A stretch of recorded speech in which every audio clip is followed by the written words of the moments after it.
बिस्मिल्लाहिर्रहमानिर्रहीम।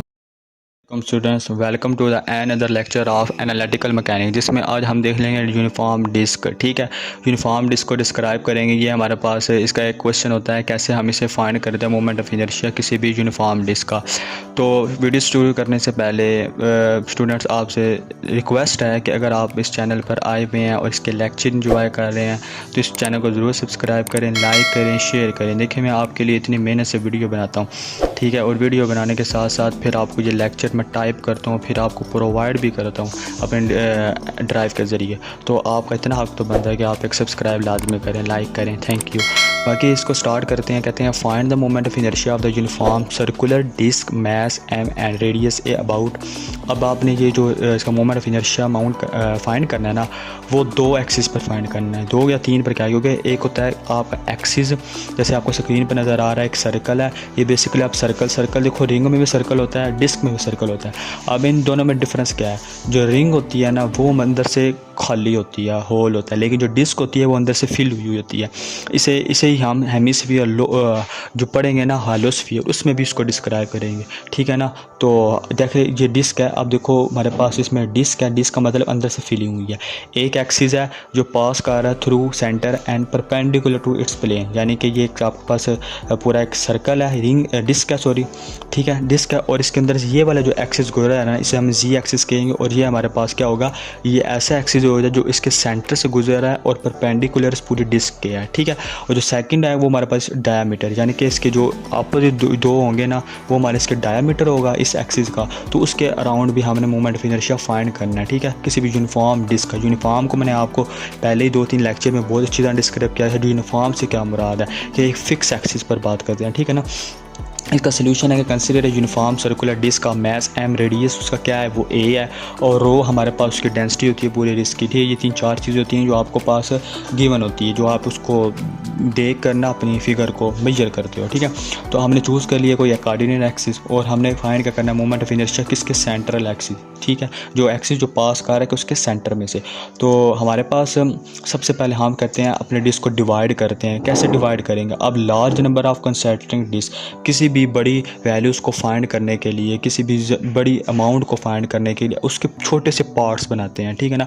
पार्ट्स के जरिए हम क्या करते हैं, हम इजीली अंडरस्टैंड कर लेते हैं कि जब उस पर इंटीग्रेशन लगाएंगे, इंटीग्रेशन का कंसेप्ट ही आपको ये देता है कि वो सम अप ऑफ हो के आपके पास बड़ी अमाउंट की वैल्यू आपको बस जनरेट करके देता है। इसके ज़रिए आप आसानी से एक छोटे पार्ट का आप हिस्से का फाइंड करते हो, उस पर आप इंटीग्रेशन अप्लाई करते हो। जैसे ही अप्लाई करोगे आपके पास पूरी जो आपके पास आपकी मेजरिंग डायग्राम होगी, मेजरिंग जो आपकी वैल्यू होगी रियल लाइफ में भी, तो वो आपके पास उसकी वैल्यूज़ आ जाएगी। जैसे कि हमारे पास डिस्क है, इसको हमने डिवाइड किसमें किया, हमने किया concentric rings of infinitesimal width.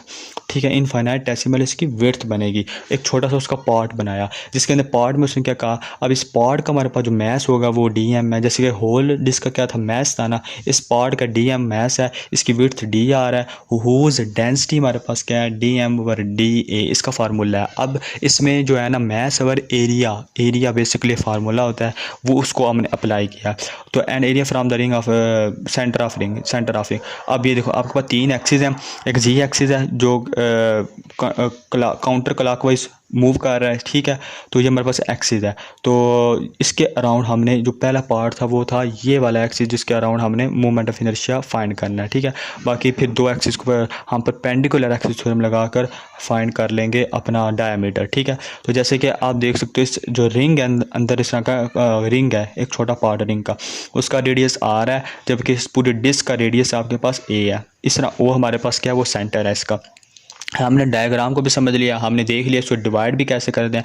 हर एक पार्ट्स में बहुत इजीली एक आप एक कंसेप्ट याद रख लें कि हर पार्ट्स में हमने किसी चीज़ को डिवाइड करना होता है। पहली चीज़ आपने लाजमी याद रखनी है। उसके बाद उसका फार्मूला का एरिया क्या होता है, या उसका वॉल्यूम क्या होगा, या उसका कह लो अगर 1D में है तो आपको 1D का पता है कि उसके अंदर खाली डी आ जाए, उसकी लेंथ लगती है, थिकनेस लगती है।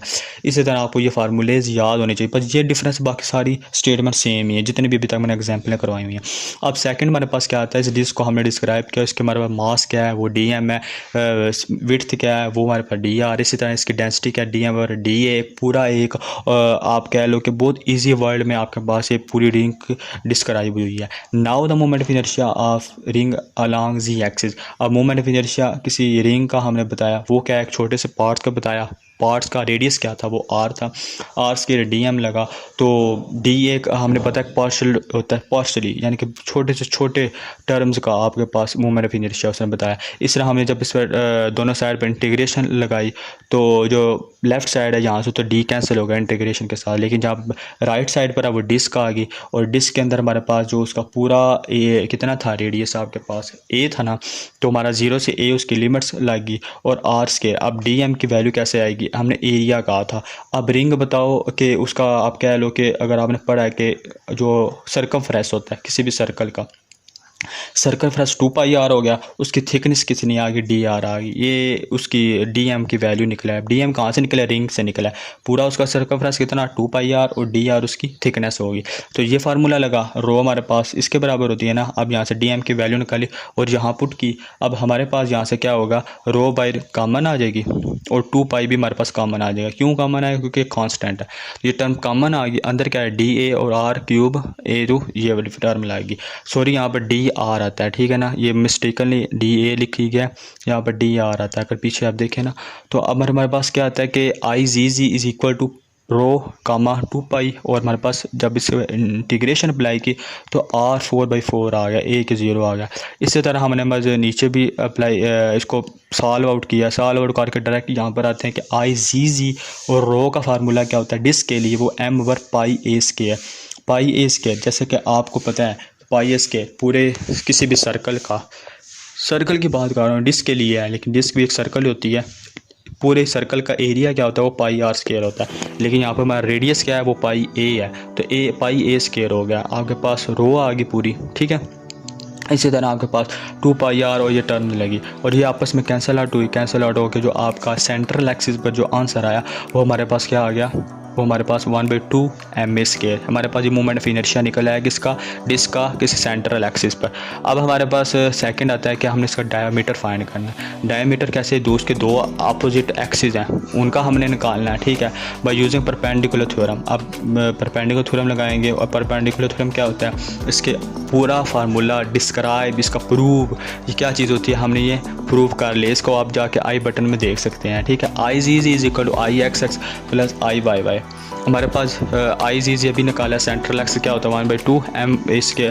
इसी तरह ये हमारे पास कुछ भी रिंग की बात की है, वो हमारे पास क्या है, वो एक सर्कल में है, ठीक है। तो सिमेट्री एक्सिस बनेंगे, सिमेट्री एक्सिस बनेंगे जो हमारे पास IXX और IYY जो मोमेंट ऑफ इनर्शिया निकलेंगे ना तीनों, वो हमारे पास क्या आएगा ma²/4 ma²/4 सेम आ जाएंगे, ठीक है। तो thank you watching for this video अच्छी लगी तो लाइक और सब्सक्राइब लाजमी कीजिए। इंशाल्लाह नेक्स्ट वीडियो आपके पास बड़ी अच्छी तरीके से आएगी। Thank you watching for this video.